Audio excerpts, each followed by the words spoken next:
So I have a minor HomePod update.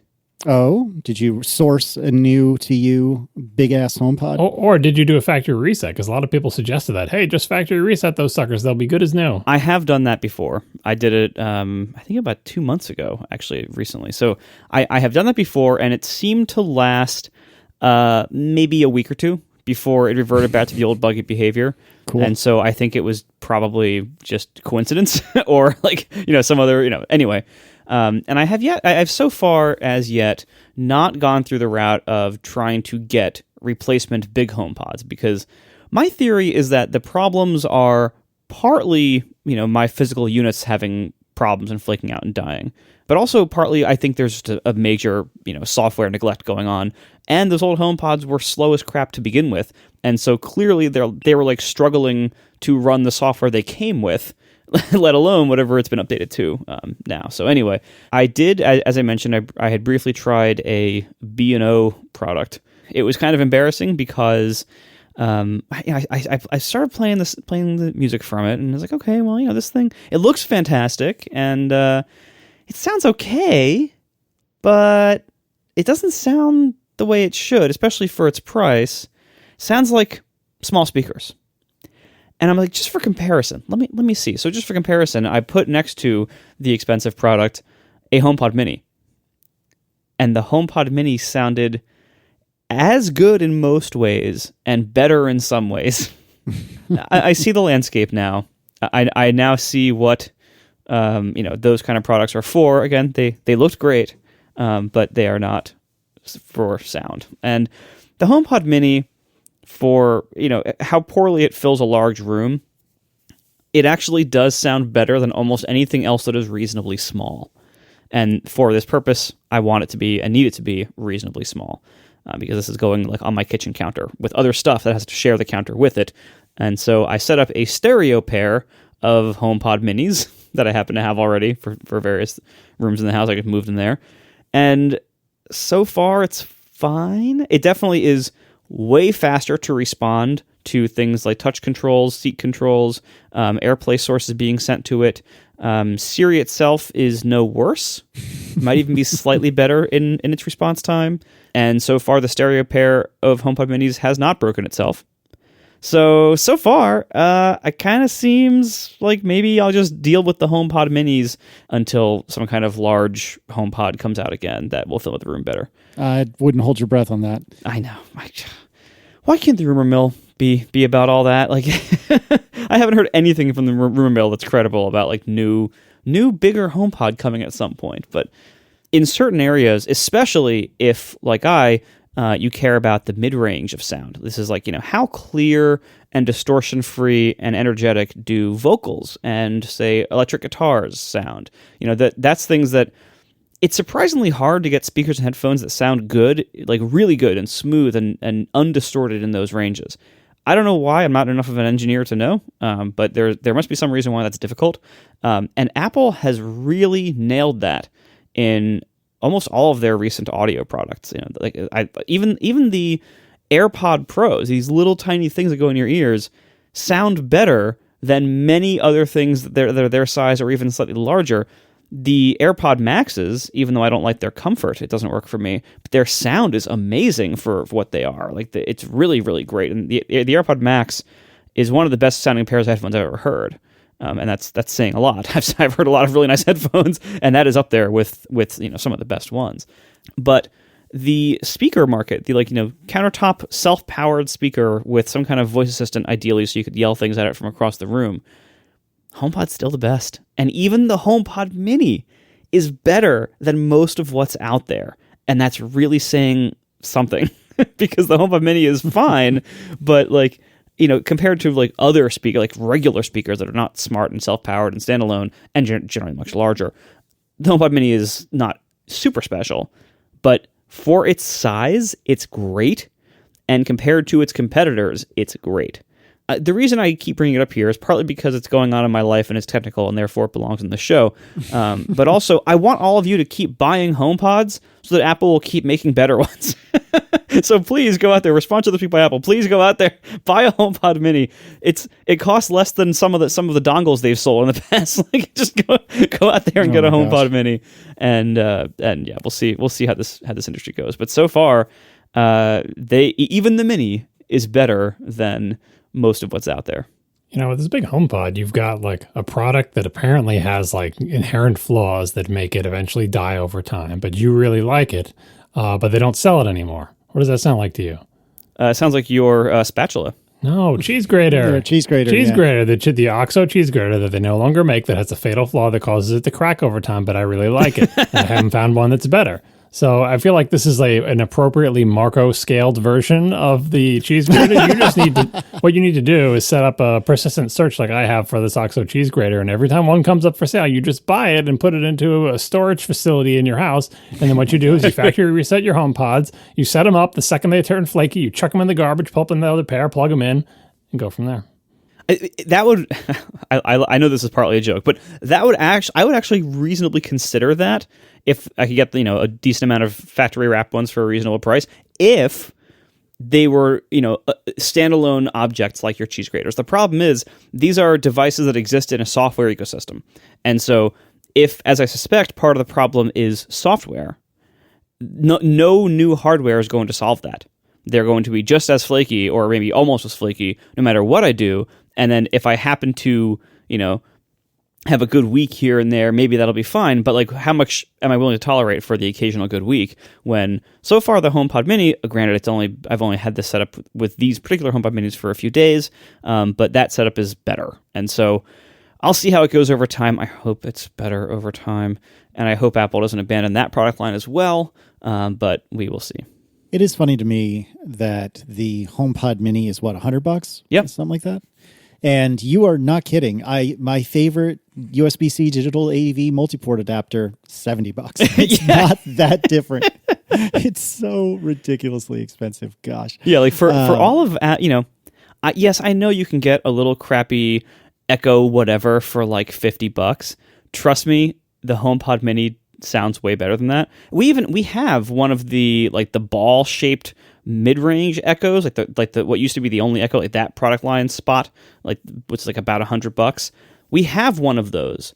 The HomePod Mini sounds better than it, and 2 HomePod Minis for $200 sounds better than lots of things that are much more than that. Again, not as good as the big HomePod. And this is why I'm so sad. But considering what it is and what it costs, the HomePod Mini might be one of the best values Apple has produced in recent history. Like it's so good compared to other things like it. And for quote only $100, even though that is expensive for the crap home speaker market, this isn't a crap home speaker. This is like a mid-range home speaker, and it's quite good at that. I was kind of surprised. Like I tried 2 different B&O things. One of them was about as good as a HomePod full size. Not even as good as it, just about as good at it. It cost more than a laptop, and it was like 4 times the size. That just shows you how good the first HomePod was. That could be like a quarter the size of that thing, something like an eighth or sixth, whatever it is, of the price, like way less money, way less size, and sounded actually slightly better.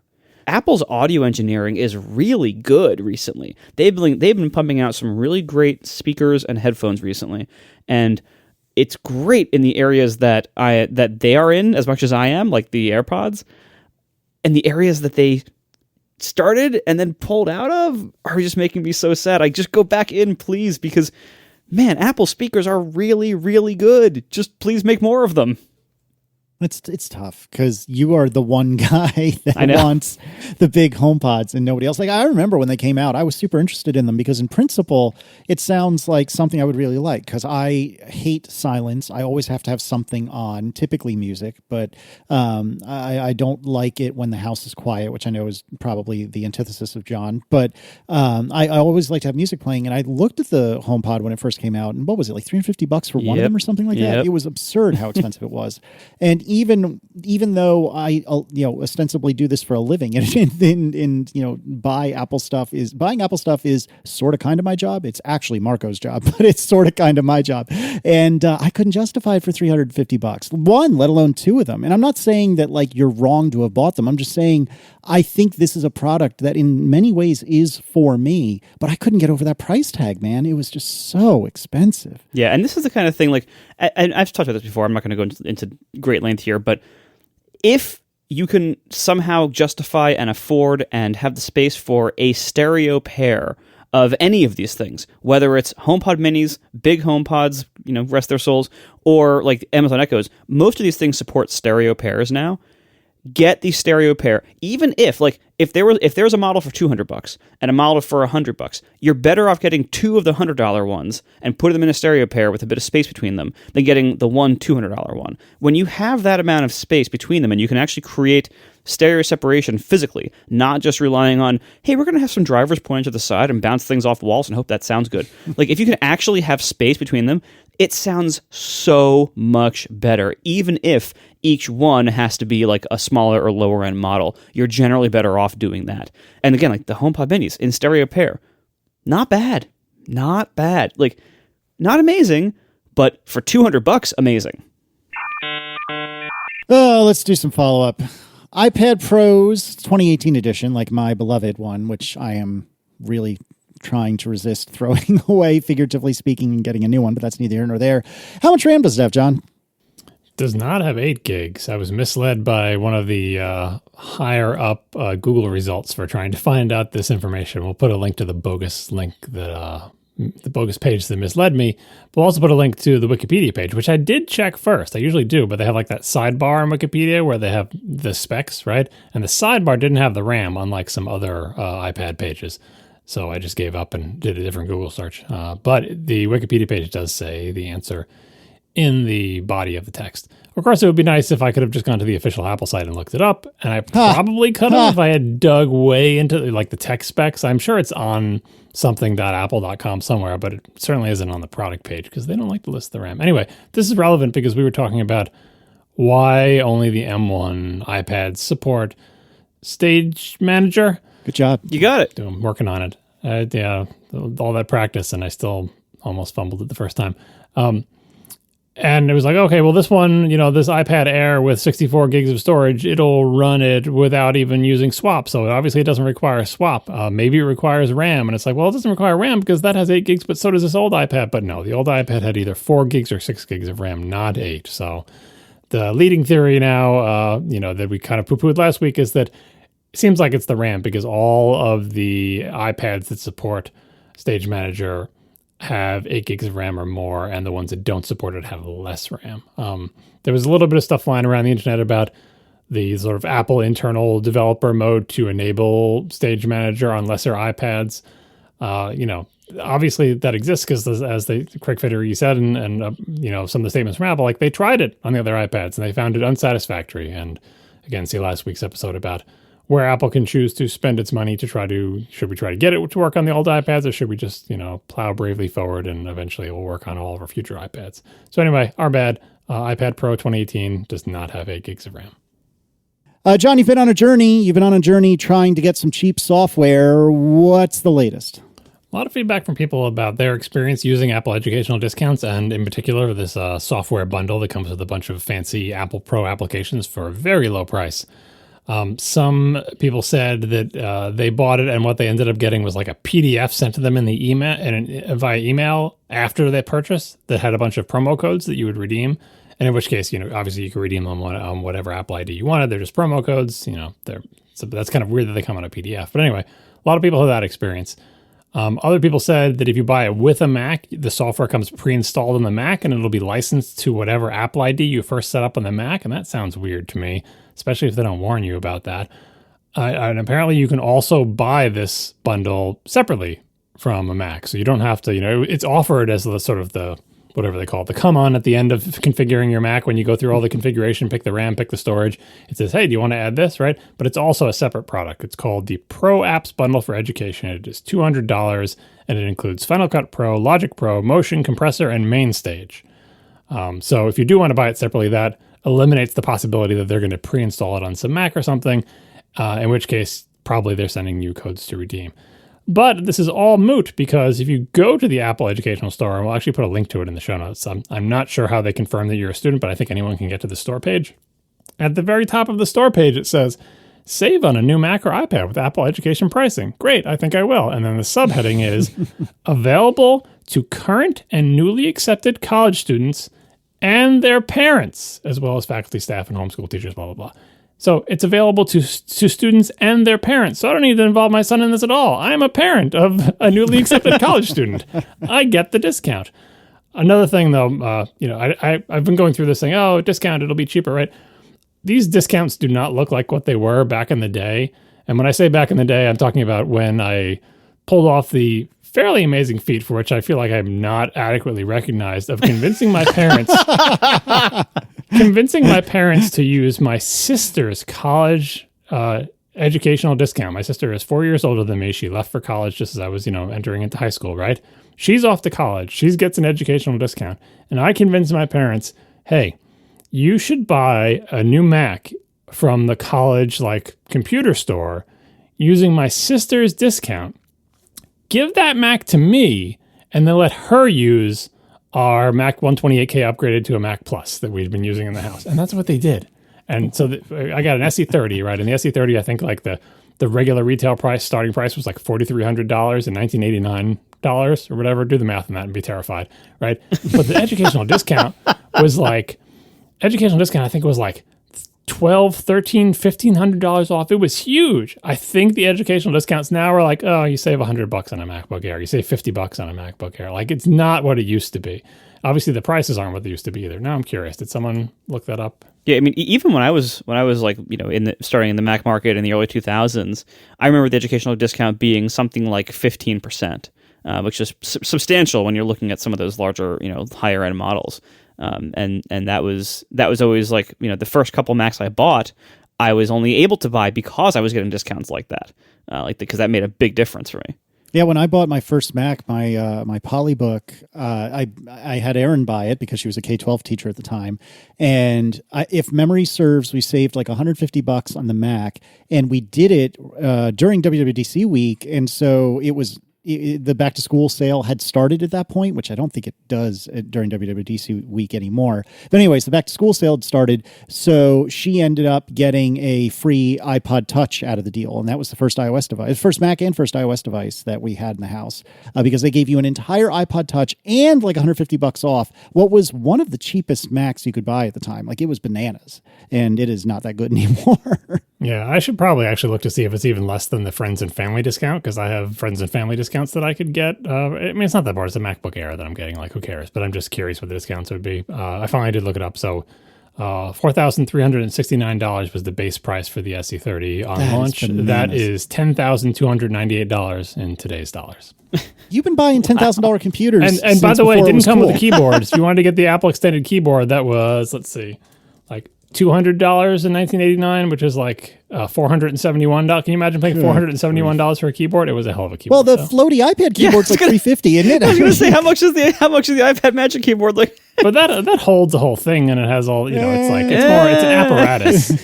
Although, surely you're not winning me over. The Apple I bet your keyboard lasts longer. Yeah, the Apple Extended 2 probably outweighs it by a lot too, and you could use the Apple Extended 2 to fend off a mugger, but you couldn't do that with the other thing. Anyway, so my plan now is I'm going to buy the Pro Apps bundle for education, because that really is a pretty big discount. It's half off, more than half off maybe. Even though I don't really care about main stage and probably don't care about compressor, but I'll buy that for myself separately because I'm a parent, and then just buy the Mac for my son when I can order it. That's the other thing to follow up on last week. It's I'm going to I'll order the new M2 MacBook Air on Friday. And Marco was like, I don't think it's on sale on Friday. I think it's just the one with the fan in it. And yeah, sure enough, it was the MacBook, 13-inch MacBook Pro with an M2 in it, which I did not want and I did not order. And I think the M2 MacBook Air is going to go on sale, next month, July? Who knows? I am so glad, first of all, to be right, because everyone likes being right. I'm so glad, though, that all the reviews are basically panning that computer, saying look, the M2 is amazing, but why are you shipping it in this ancient enclosure with these ancient ports and the ancient touch bar and no MagSafe? Yeah. All the reviews basically say you shouldn't buy this. Just wait for the MacBook Air. I mean, but the good thing that the reviews say, I feel like it's kind of like the people who like the Mac Mini or you with the HomePod. It's like, look, if you really love the Touch Bar, better get it while you can, because it's only going to be around for the next 7 years as Tim Cook continues to sell the same computer for 7 years. But anyway, this is probably the last one, right? Like, it is gone from every other newer model. So, if you like the Touch Bar, that's the reason to buy this, because you can't get the Touch Bar anywhere else. It's only going to be on this model, we assume. And, again, Tim Cook may sell this model for another 5 years, but we'll see. This model makes me so angry. And what makes me don't angriest... get me started. Don't get me started. I will fight you over who is more angry about this stupid computer, because I am so angry. What makes me angriest about it is not the Touch Bar. You would expect, based on my past here, I would be super mad that they're still showing a Touch Bar. I'm not. What makes me angriest about this computer is how many people buy it because they're swayed by the marketing of the name Pro, when they would actually be better served by the Air. That's what drives me nuts. Like, because I've so many people buy this computer because they think, oh, well, I'm a pro. I'm going to run, I'm going to be editing podcasts. Therefore, I'm a pro. It's like, no, you don't understand. You don't need it. Like, this will benefit you nothing at all, and you're missing out on these other good things with the Air. Like, that's what bugs me about it. Is like the people who buy it mostly are buying it because of a marketing benefit that they perceive that's not actually there, at the expense of things they actually would enjoy more about the Air. That's why it bugs me so much. I don't know. That's a pretty narrow definition of people. I'm not sure anybody both cares enough about the Pro name to be attracted to this, and also doesn't know that, doesn't know what the deal is with this computer. John, how quickly you forget what corporate buying looks like. Oh, these are professionals. I must get the Pro. What's the cheapest Pro? Oh, here we go. That looks fancy. This one's enterprise ready because it says Pro. We're an enterprise. We're pros. We need this computer. The other thing that is, if you want a Touch Bar, this is probably the last one. This is, I am assuming, the last Apple laptop that will have the old design in terms of the shape of the case. And you may be thinking, what do you mean shape of the case? It's just one of these rectangular ones. It's not a shape at all. It is, right? So when they redid the 14-inch and the 16-inch or whatever, the new ones with the little round feet and everything, that's the new design. This is the last of the old design, which had kind of a long taper and then a sharp edge on the ends. That, all of Apple's laptops are shaped like this for many, many years, and this is the last one. And I have to say, this design, whatever you want to call it, the Johnny Ive special, I'm not sure how much he was involved, but we always attribute this design to him. The one with, just the USB-C shaped holes on the sides, no MagSafe, no HDMI, no so on and so forth. The shape of that computer is more attractive than the shape of the current computers. That doesn't make it a better computer, but if you really want to get the last of this design, they'll all be the more utilitarian looking design once this one goes away. So yeah, if you want to get the last of a bunch of extremely questionably valuable attributes like the Touch Bar, the lack of ports, and the shape. Although I have to say, I think the shape is more attractive, but that's just, it's kind of a blessing and a curse. Every time you see the more attractive shape, yeah, but you weren't useful. Where was your SD slot? Where was your MagSafe? This computer makes me so irrationally angry. Like, it is in service of no one except Apple, and I guess the 3 people that like the Touch Bar. Like, it is not useful. It is old. Nobody should be buying this thing. I mean, I know it's not old on the inside, but like, the design is old. Living the only USB-C lifestyle is no fun. Like, it's doable, but it's no fun. If you're going to get a Pro, get a 14-inch MacBook Pro, or like Marco was saying, most people can probably just get an Air and they will be fine. And at least the Air has MagSafe. Like, this is such a stupid freaking computer, and it makes me so unreasonably and irrationally angry that it exists. I don't know why it upsets me so much, but it gets me so mad that this is still a thing. Like, just kill it. Kill it from the lineup. It is in service of no one. It is not good for anybody. All people are going to do is buy it and be disappointed. Like, just no. At least with the MacBook Adorable, which was a piece of garbage when it was brand new, and I love that thing, even though it was a piece of garbage, it was good at being thin and light. It was good at nothing else, but it was very good at being thin and light and frustrating you over having only one port. It was good at those things. This is good at nothing. It makes me so mad. Well, as Marco said in past episodes, we don't actually know that yet until we get the M2 MacBook Airs and can stress test them, because the stress testing is like, well, maybe the M2 MacBook Air thermal throttles more than the old one did, in which case the Pro would be better for sustained performance, which is what Apple said about it in the their presentation, oh, if you want sustained performance, get this one, right? Were they hinting at the fact that the M2s throttle more? Or did they just say that for the hell of it? And the second thing is the M2 MacBook Pro has a bigger battery. How much of a difference does that make in battery life? We won't know until we get the M2 MacBook Air and people test the battery life on it. So it is possible that the function this serves is shoring up some deficiencies in the M2 MacBook Air that didn't exist in the M1 MacBook Air, but we don't know that yet. We are sponsored this week by Green Chef, the #1 meal kit for eating well. Green Chef is a CCOF certified meal kit company. They make eating well easy with plans to fit every lifestyle. Whether you're keto, paleo, vegan, vegetarian, gluten-free, or just looking to eat more balanced meals, Green Chef offers a range of recipes to suit your preferences. This is premium organic meal kits. They have access to unique farm-fresh ingredients like figs, dates, and artichokes, plus sustainably sourced seafood and so much more. This is all pre-measured and pre-prepped ingredients that come straight to your door, so you are left with more time to savor the sunshine. And they are reducing your food waste by at least 25% versus grocery shopping because they're big on sustainability. Green Chef is the most sustainable meal kit and the only meal kit that is both carbon and plastic offset. They offset 100% of the carbon footprint and 100% of the plastic in every box. So you get premium ingredients, even sustainably sourced seafood if you want it, so you can feel great about what you're eating and how it got to your table. And whether you're looking for carb-conscious, gluten-free, plant-based, calorie-conscious options, or you just want to have delicious, balanced dishes, Green Chef has flavorful, feel-good recipes that are sure to satisfy. Green Chef is now owned by HelloFresh, and with a wider array of meal plans to choose from, there is something for everyone. I personally use both of these brands, and you can enjoy them both as well. So see for yourself at greenchef.com/ATP130 and use code ATP130 to get $130 off plus free shipping. Once again, greenchef.com/ATP130 and use code ATP130 for $130 off plus free shipping. Thank you so much to Green Chef, the #1 meal kit for eating well, for sponsoring our show. Tell me about system settings and system preferences. Bard Reardon actually tried taking system preferences from macOS 12 and putting it on Ventura, like the application. I mean, the little icon. You can do that? Yeah, I didn't think you could. An interesting thing about that I'll get to in a second. But anyway, if you do that, system preferences runs just fine on Ventura and everything works on it. He says you could even have them both open at the same time and changing a setting in one updates in the other. That's bananas. I mean, it makes perfect sense because like that's just a GUI. It's a GUI wrapper for underlying functionality. And from Monterey to Ventura, the underlying functionality has not changed so much that the old one won't work anymore. Like the new system settings, it's a new GUI. It's a new GUI wrapper, but it's not like everything underneath that has been ripped out and replaced. It's just the GUI wrapper over it. So it makes sense that they would both work. Obviously, that's not going to hold true over the long term because things do change under the covers and the GUI has to be updated to talk to different subsystems or whatever. But apparently right now it does work in both.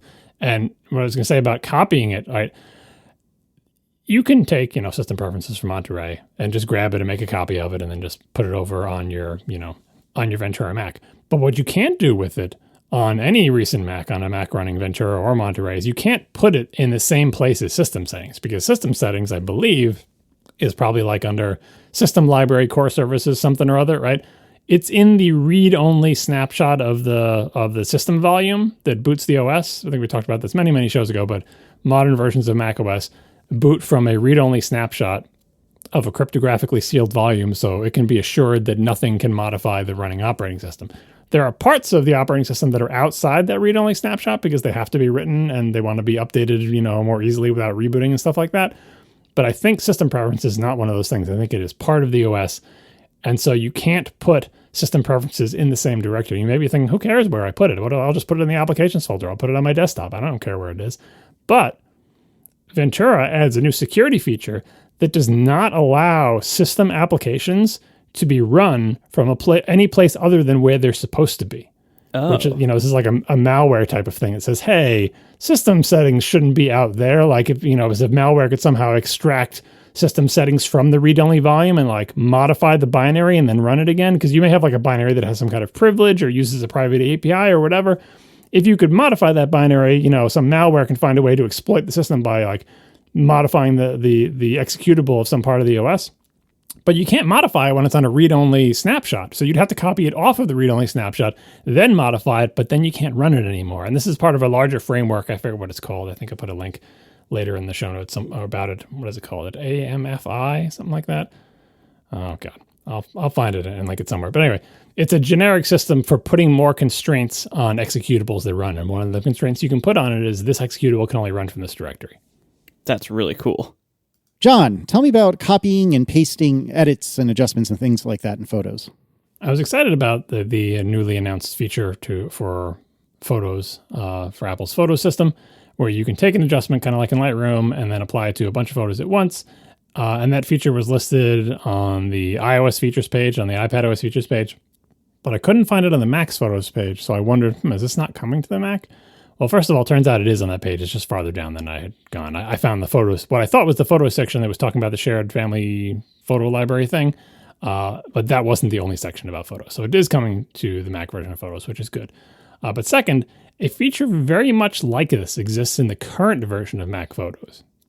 But you might not know about it. And in fact, a lot of people reported that this existed. And I said, where is that menu item? And I launched Photos and I saw it. I'm like, why is it always disabled for me? The menu item is copy adjustments and paste adjustments. I'm like, well, it's right there in the menu. How have I never seen this? Why have I never used it? And more importantly, why is it always grayed out?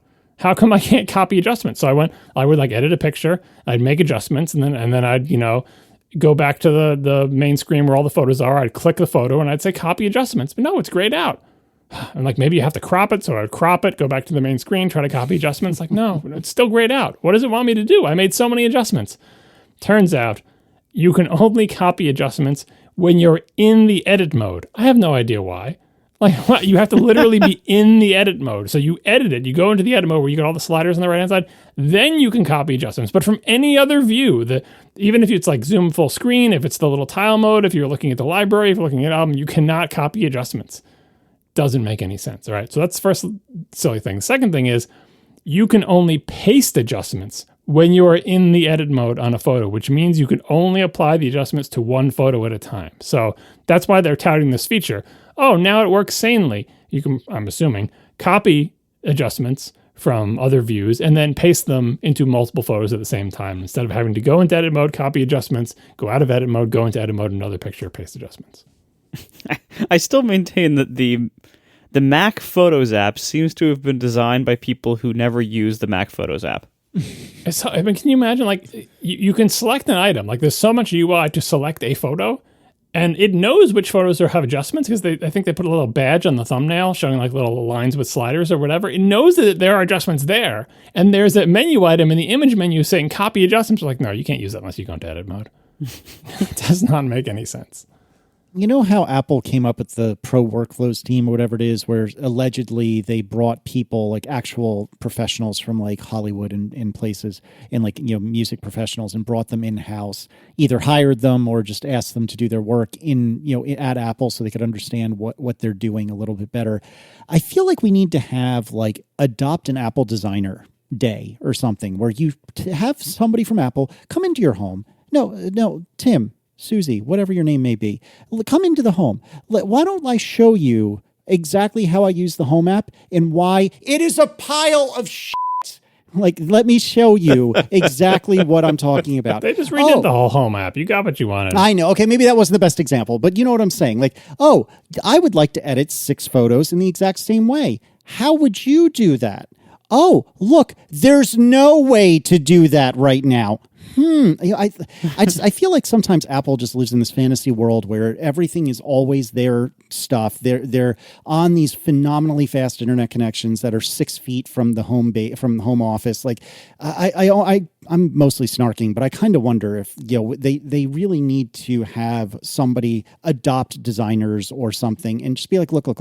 This is how actual people use your software. Like real, honest to goodness, actual people. Not you folks. Like actual people that use it in the real world, in mixed environments. I just don't think that they have the awareness that they should in that regard. I would just take someone from the photos team and I'd give them like 100 photos, and I would say these photos are taken. Each one of these photos is taken in one of 7 locations. Use the info pane to set use whatever you want. Use any features of this application to set the location for these photos.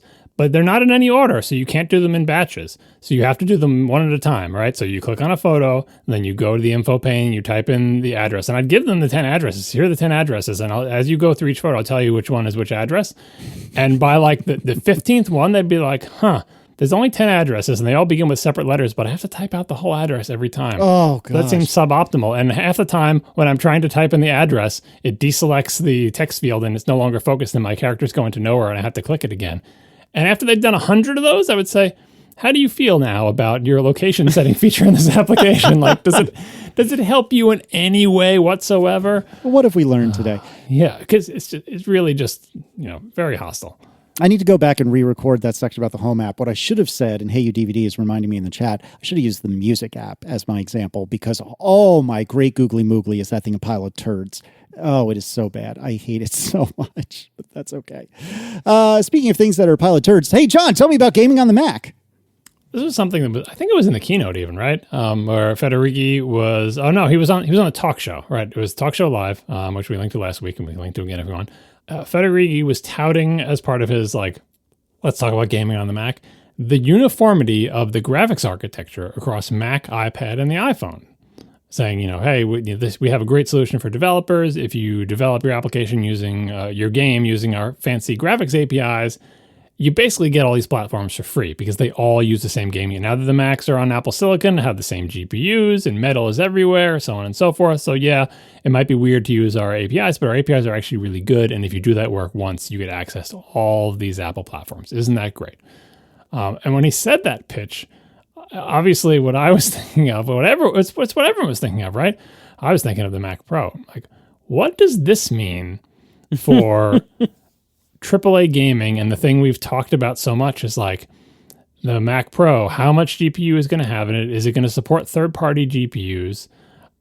Making this pitch makes me think either the Mac Pro is not part of the gaming pitch, which kind of makes sense because who's going to buy a Mac Pro to play games? I mean, what kind of person would do that? It's ridiculous.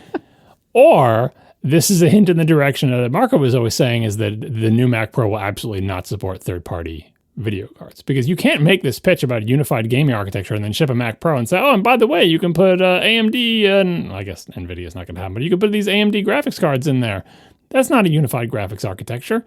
The whole point of this is they all use these Apple GPUs with the features that Apple GPUs, and when Apple revs their GPUs, it's like across the whole system. So I just thought that was interesting, and it puts, 1 or 2 more pebbles on the scale saying new Mac Pro does not support third-party GPUs at all.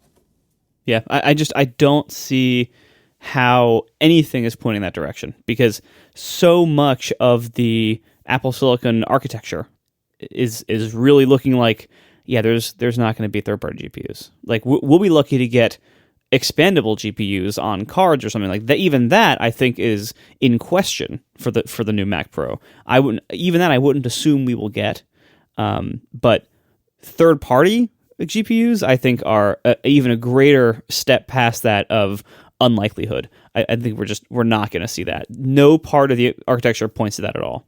Oh, not. I mean, this statement would make it say that potentially it's a thing that Apple wasn't going to support. But if you put in slots, third parties can sell a card for it, and third parties will make a driver for it, and like Apple can't really control that, Well, can Apple Silicon even support GPU drivers? I mean, it already doesn't support eGPUs. Yeah, I don't know. I mean, I think it can support GPU drivers. So we'll see. We'll see what they do there. Like the reason I wouldn't want to rehash this, but the reason it's coming up is because it seems like you won't be able to match the GPU grunt that you can fit in a 2019 Mac Pro in it by any stretch of the imagination with just the GPUs that are integrated into any kind of Mac Pro system on a chip, right?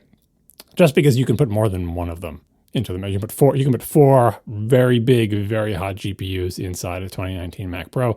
You can't match that with system on a chip. You just can't.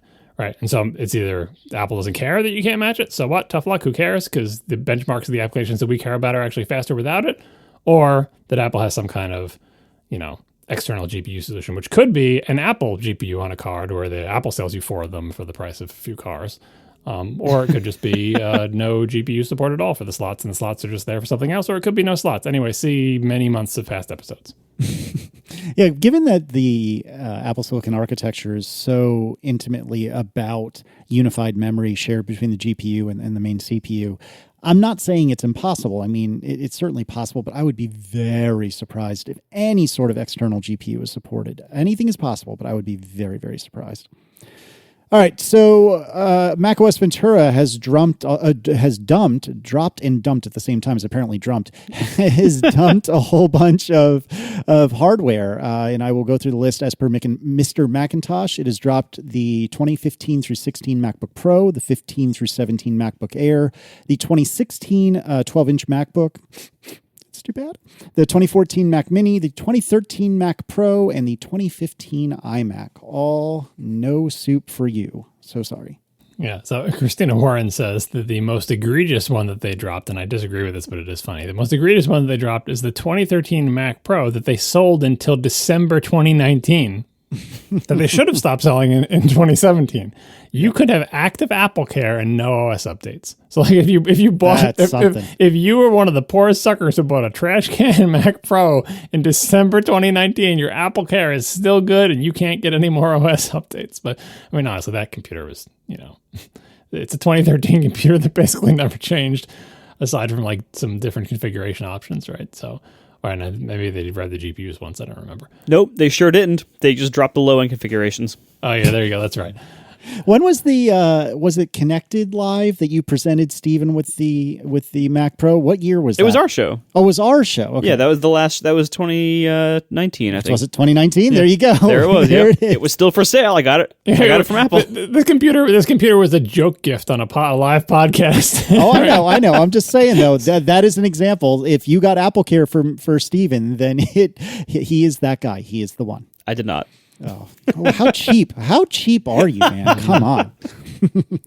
Yeah, I actually kind of like one of those from a museum, but I was never going to pay the prices they were still going for. And anyway, dropping support for these, I feel like the one that probably hurts the most, maybe surprisingly, are the MacBook Pros, the MacBook Pro and MacBook Air. Maybe like a 2016 MacBook Pro doesn't feel so old that it shouldn't be getting OS updates. I know 2016 was like a long time ago, but just like because the MacBooks didn't change for so long, and there was that dark time, and you're like, well, I have one of the, isn't the 2016 the one where they fixed the keyboard? I forget. 2019 was the 2019 they fixed the keyboard.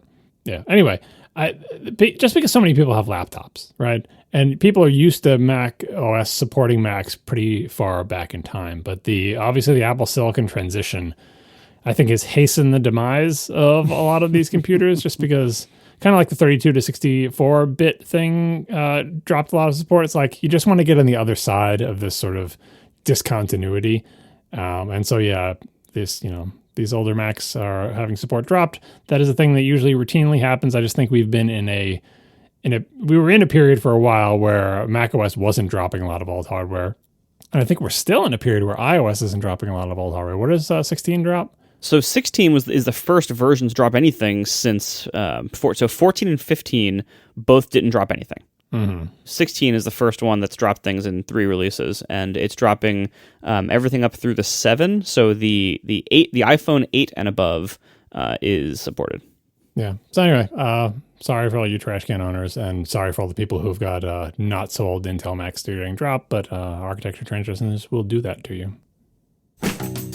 We are sponsored this week by Memberful, the easiest way to sell memberships to your audience. It's used by some of the biggest creators on the web. And of course, because diversifying your revenue stream is something that everybody wants to do. Well, with memberships, you can create sustainable, recurring revenue. And this is why it's just so popular with big creators on the web. And Memberful is really the best way to do it. It's super easy. They have so much stuff built in for you. They have an amazing support team to help you get started and to help you along the way. So if they decide, hey, you know what, we think you could be simpler, we think you can maybe make more money, or maybe missing a setting here that you might be able to maximize things with, they will help you out. They are passionate about your success. You always have access to a real human there at Memberful because their incentives are aligned with you.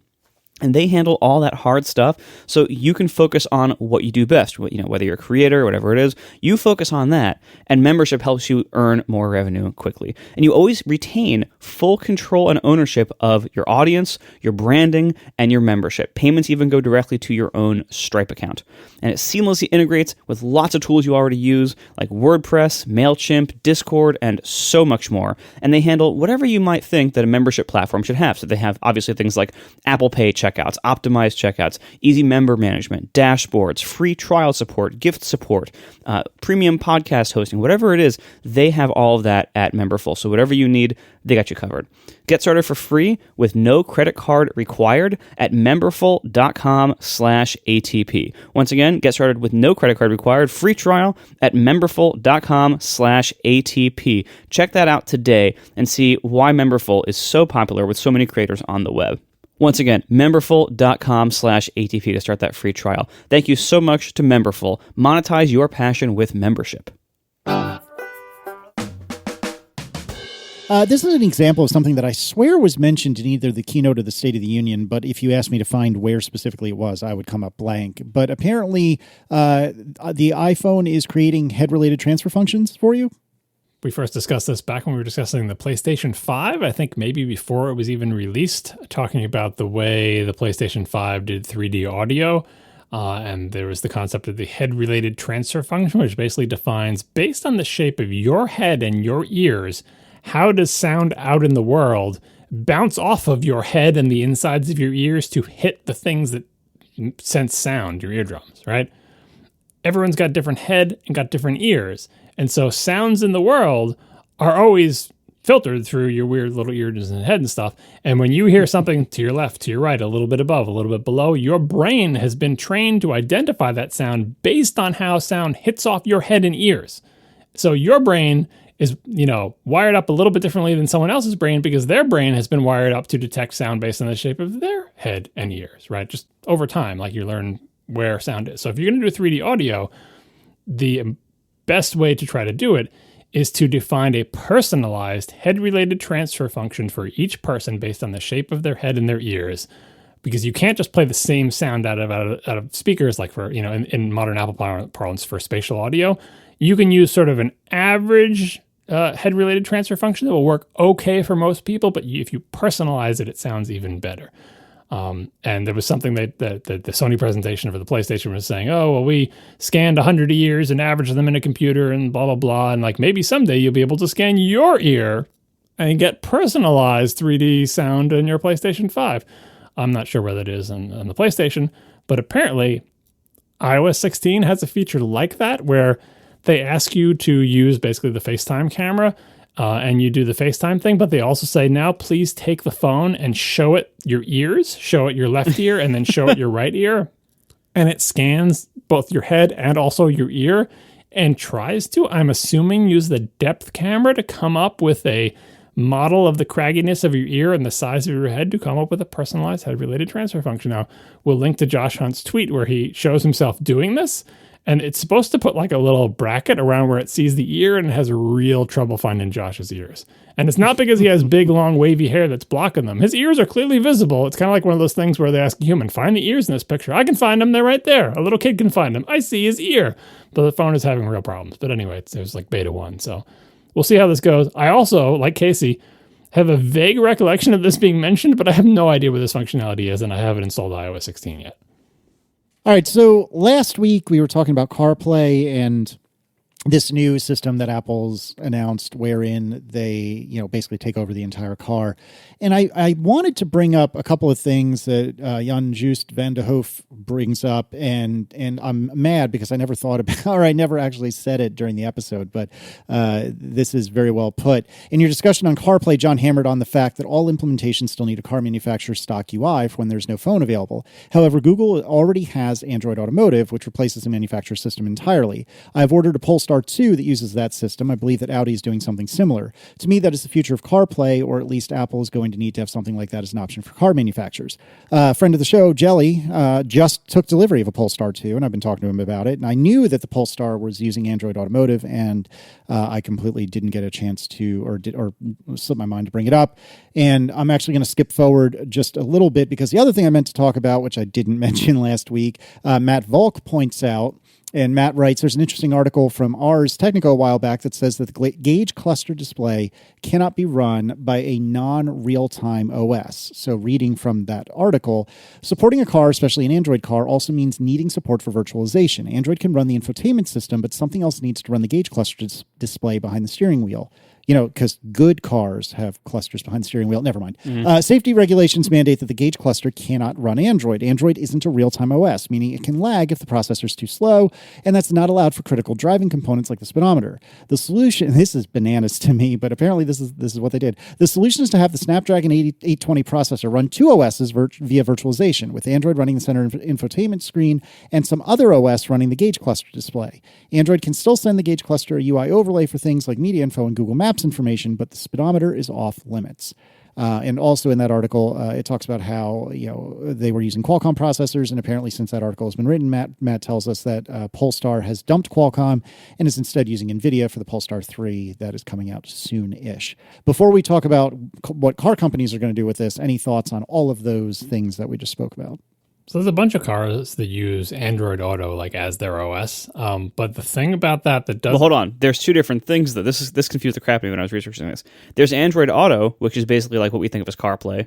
Then there's also Android Automotive. Yes, they have a product called Android Auto and a product called Android Automotive. They're two different products. Yeah, Automotive, sorry. It's yeah. What I mean is that a car manufacturer decides, hey, we don't want to do our entire infotainment system ourselves. Well, it turns out there's an Android variant that we can run on our internal car stuff that will do that for us, that ships with the car, right? But kind of like Android everywhere on phones, the beauty of Android, if you choose to look at it that way, is that it can be customized. So you buy a Samsung phone and it runs Android, but Samsung customized the heck out of it. When you use Android, you get the source code to Android and you can customize it. And that's what car makers do. They use Android Automotive as the foundation for the OS that's going into their car, but they can make it look and feel however they want and customize the heck out of it. They're just not starting from zero, right? That doesn't apply to CarPlay. Apple's not going to give you the source code to whatever the car OS is and say, oh yeah, just change it, put your logos on it, change everything around, we don't care, go ahead. No, that's not how it's going to work with Apple. So although it is true that many manufacturers do base their in-car infotainment systems on Android, it's because Android is Android and is open source and they are able to modify it that they are willing to do that. Because if you look at these various cars that use Android Automotive, they don't all look exactly the same. You can kind of tell they're all running Android Automotive, but they're customized in ways that Apple basically wouldn't let you do. Now, that said, that doesn't mean that Apple isn't pitching these people on, hey, take our new CarPlay thing and build it into your car. No phone needed, just you start up the car. We don't care what kind of phone you have or if you have a phone of any kind whatsoever. CarPlay will be running on your car. It'll be in your car and it will control, all the stuff. Maybe they have a real-time OS for the gauge cluster if that's a requirement. They run all the screens, all that stuff. That could definitely happen, but it's not going to be like it is with Android Automotive because Apple is not going to give you the source code and they're not going to say, go ahead, put your logos all over it and change everything about it. See, the most interesting part of this to me is this distinction of that the gauge cluster must run a real-time operating system. So as a very quick reference for those of you who don't know, a real-time operating system, the main difference between real-time OSs and pretty much every other OS that we think of, that we use every day, like iOS and macOS and everything else, Windows, Linux, Android, those are all, those have non-deterministic performance under certain characteristics, or they can have very complex performance characteristics. Real-time OSs are made to be extremely predictable and able to service their basic needs. Whatever the I/O needs, whatever the cycle is, whatever they're managing, they're able to service those requests in a defined, known, deterministic amount of time. So that way, if you have something like a speedometer, the OS will be guaranteed that the speedometer will update X times per second, no matter what. So even if some app is running that's like, trying to allocate a bunch of memory or take a bunch of CPU time or whatever, like that can't happen on real-time OS. Like that can't slow it down. It will always service those requests exactly on schedule or within a very, very small, variance. And, depending on how good it is, that variance can be smaller. But that's the gist of it. And so the design of RTOS is totally different than other ones because you have to do a lot of things that you wouldn't think of, such as like memory allocation can be non-deterministic. It can slow down or it can result in problems or failures. So like real-time OSs usually have a lot of statically allocated memory. That's one of the biggest things. And static time slice based scheduling or other complex scheduling needs. And so this is so different from the way that our usual computing OSs are built and are optimized. And so I think, knowing that the Gauge cluster must run a real-time OS, my guess, I know this is a little bit out there, is that this is either what's left of or what we will first see from Project Titan. That real-time OS to run that part of what we saw in the CarPlay demo at WWDC.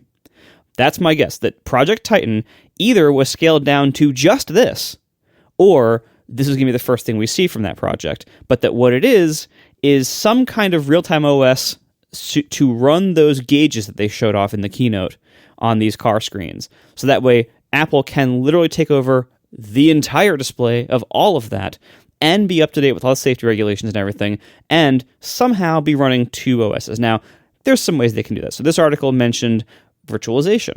Well, Apple's modern Apple Silicon chips all support that. The chips in the iPhone probably do as well. They support it on the Mac, so I would imagine they support it on the iPhone at the hardware level, or at least they could fairly easily. And so maybe the iPhone runs two OSs in parallel. Maybe one of them is a little real-time OS to run this CarPlay feature, and the other one is like the rest of iOS. Or maybe there's some kind of minor hypervisor under both of them. I'm not sure. I don't know the details of how that could work. Wait, why is an iPhone involved? Because the iPhone, Like, if it's going to be built into the car, like, obviously, Project Titan wasn't going to require you to have an iPhone to drive the car. Like, and if Apple was doing, was rumored to be doing self-driving stuff for Project Titan, and if they were going to do an entire car, you need some kind of, real-time system to run the car parts of the car. It doesn't have to be fancy, but presumably Apple would make it fancy. So surely some kind of more restricted, better real-time guarantee type operating system or application environment was part of Project Titan, right? But they wouldn't require you to have a phone with you to drive the car. So there has to be silicon in the car and software in the car to run the car. So I would imagine that would be running the real-time OS for the real-time systems, and that would be running, maybe using virtualization, the non-real-time OS for the other parts of the car.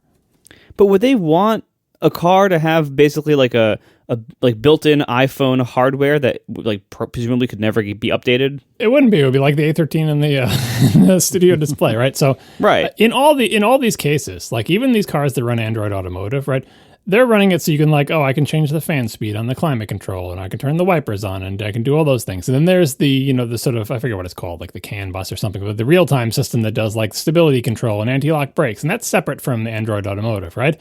But in all of these systems, there's also the flash style thing that I referred to last time, which is like, and on top of all of this, hey, there's a rectangle that we'll cut out of our entire OS and CarPlay will display there. Or Android Auto will display there. So that is the third layer on top of this. There's the real-time OS, there's the thing that runs all the infotainment and maybe lays stuff over the Gauge cluster, and then there's a system that says, hey, your phone can display stuff here. Because you are going to want to have apps on your phone and run the newest version of Waze or whatever.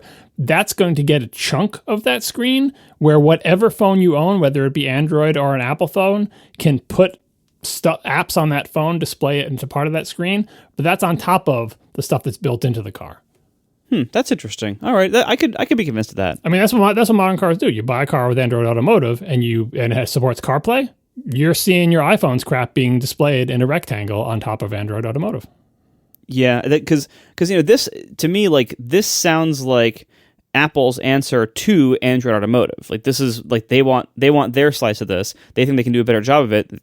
They might be able to. I don't know. It depends on how much effort they put into it. But to me, this sounds a lot like Project Titan, or what's left of it. Yeah. If they have this, they had to have had the system if they were planning on making a car. How far along did they go? How many dead ends did they go down? Is this the same as what they were doing, or did they scrap all that and start over? We don't know. The other thing, and we'll get to what the car manufacturer said in a second from this Verge article, but the other thing that a bunch of people point out is multiple years ago, maybe last year, maybe the year before that, Apple, one of the things Apple touted about CarPlay is, hey, CarPlay, now we can display stuff in more than one place. Right now, CarPlay shows your stuff in a little rectangle on your dashboard.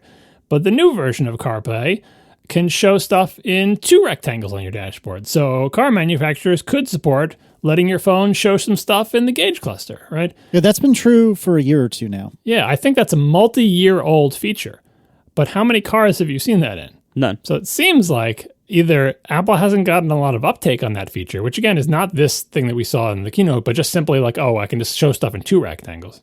So either car makers didn't pick up on that feature, or it just takes so long for the car industry to do anything that everybody jumped on it instantly, and we're only going to see it in cars that come out 2 years from now. Yeah, it could be either or. I do want to go back a half step, though. I strongly agree with you, Marco, that this is the first evidence we've seen, or the first effort we've seen that came out of Titan. I mean, I have no inside knowledge. I could be dead wrong about this, but I think you're right, that this is the first bit of fallout in the happy sense from their car project. And it wouldn't surprise me if it started as, let's build a physical car, and ends up as, and this is what you were saying a minute ago, that this is all we get from that entire humongous project is, a CarPlay automotive, if you will, for lack of a better name. Well, and this lines up perfectly with, honestly, with all the rumors that we heard about it. So, they tried a bunch of things, a lot of turmoil, a lot of changes in direction and leadership and everything else. And if you remember, the most recent, reasonably credible or strong, at least, rumors we heard about Titan was about a year or two ago, when the rumor was they had pivoted to, quote, making software for other automakers. And we all made fun of that because we were like, that's not something Apple would do. They want to make the whole widget. And it's interesting, even in the live talk show at WWDC this year, John Gruber almost directly asked them, why they were doing this kind of new CarPlay thing when the Apple way of doing things normally is to make the whole widget.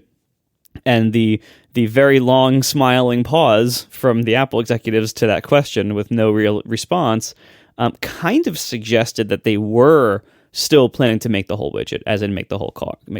But that's one small data point against this theory, or that maybe this isn't the only thing they're doing. But it does, looking at the current landscape, if car makers, even if 1 or 2 car makers, you don't need a lot to start, but if car makers are willing to give Apple full access to giant screens to control the vast majority of the experience, that's a really good position for Apple to be in, because it lets them keep focusing mostly on their high-profit iPhone business. It's massive lock-in to iPhone owners, because then, everything in their life will start working totally differently and possibly worse if they ever switch away from the iPhone. And it's something that lets Apple focus on the parts they like and take profit from the sources they already have without entering the giant, messy, expensive, complicated world of the physical car design and sale and maintenance. That whole world is incredibly messy, as we've discussed before. I see no reason for Apple to make their own car. I also see no reason for Apple to get into the self-driving business in a major way, because even that has also shown to be big and messy and, possibly not actually working for a long time and, things like that. Whereas this is something Apple can get into today. They can start doing this, and they are, by all means, they are starting to do this today. They can start taking control of things and, prevent, or at least, stave off competition from Android that's literally doing a very similar thing here. So, they kind of have to do it on one level defensively there against Android, and it has all these pluses for them and for their users. So I think this is Project Titan. And if they eventually make their own car down the road, okay, I was wrong. I think this is it. I think they have to support Android Auto, though, because all the cars support both things now. It supports CarPlay or Android Auto, right? And granted, the stat that has 80% of new car buyers are iPhone owners, just because if you're buying a new car, you probably have a lot of money, which probably means you buy a fancy iPhone, right? but 80% is not 100%. Oh yeah, I don't see them not supporting Android Auto in the way the dumb window today that CarPlay is for other things. Like I see this as a replacement for Android Automotive, not Android Auto. Right, but what I'm saying is it's pretty weird for Apple to be making an OS that has a feature where it carves out a portion of the screen so that an Android phone can display its stuff from its apps there. I mean, but it's the price of entry, and that gets to this final section here. This is an article on The Verge where they called a bunch of car manufacturers right after the WWDC keynote and said, hey, Apple had this thing today where they showed Apple software running across the entire dashboard. Are you going to support that? And the car manufacturers predictably said, no comment, or a bunch of words saying, oh, we believe in the full car experience and we're interested in what Apple does and we're very happy partners with Apple and blah, blah, blah. There was very few enthusiastic, yes, totally, our next car is going to have Apple across the whole dashboard. The closest we got is from Polestar, which is a quote from Polestar's PR representative. Apple CarPlay will come to Polestar 2 as part of an over-the-air update later this month. We're also thrilled to announce that the next generation of CarPlay will be coming to Polestar cars in the future. That is so vague. It's well, does that mean the thing they showed on the screen? Because there is going to be a next generation of CarPlay, but it might just be the regular CarPlay. I don't. No. So I can translate this for you. No joke. So again, our friend Jelly just got a Polestar 2, and it does not have CarPlay until literally today. He sent me a text just a few minutes ago saying that update has finally landed. So as of today, his car will have what we think of as CarPlay, the standard CarPlay experience. I read this as we are thrilled to announce that the next generation of CarPlay, this new fancy thing where it takes over the dash, et cetera, will be coming to Polestar cars in the future. So that's a yes. Additionally, Volvo, which is effectively the same as Polestar, except not really, said, at this time, we don't have anything to share beyond that. We plan to support this next generation of Apple CarPlay in future vehicles. So Volvo and Polestar seem to be in on it. Everyone else that they talked to seemed extremely wishy-washy or heck no.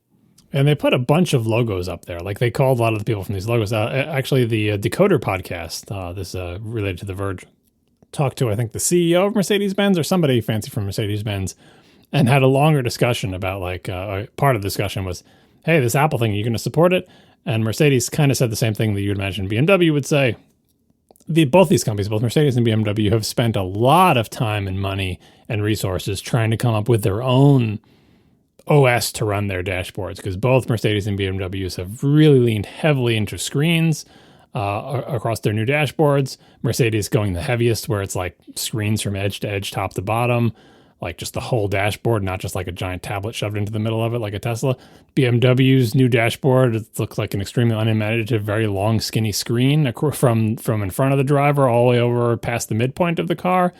But they're all running, I mean, maybe they are Android-based or whatever, but they're very adamant that their OSs look like whatever a BMW OS or whatever a Mercedes OS looks like. I can't imagine any of the current BMW or Mercedes designs having that all replaced by Apple stuff, because, if you look at the keynote, you look at what they showed on the dashboards, and it looks like an Apple UI. And, see previous episodes of my complaints about what an Apple UI looks like, but it looks Apple-y, right? It would be out of place in any of the interiors of any current cars from these car makers, because these car makers make the OS match what their interiors look like, and their interiors mostly don't follow that same minimalist Apple aesthetic. They follow usually worse or maybe uglier anyway aesthetics, and they make their dashboard graphics and infographics and diagrams and instrument clusters match that. And so I think, Polestar, if they're gung-ho, and Volvo, presumably the cars that they put this in will be designed so this Apple look and feel matches the interior of the cars. And I think actually Polestar is pretty close to that aesthetic already, but Mercedes, BMW, GM, Toyota, Ford, these makers their car interiors do not look Apple-y, let's say.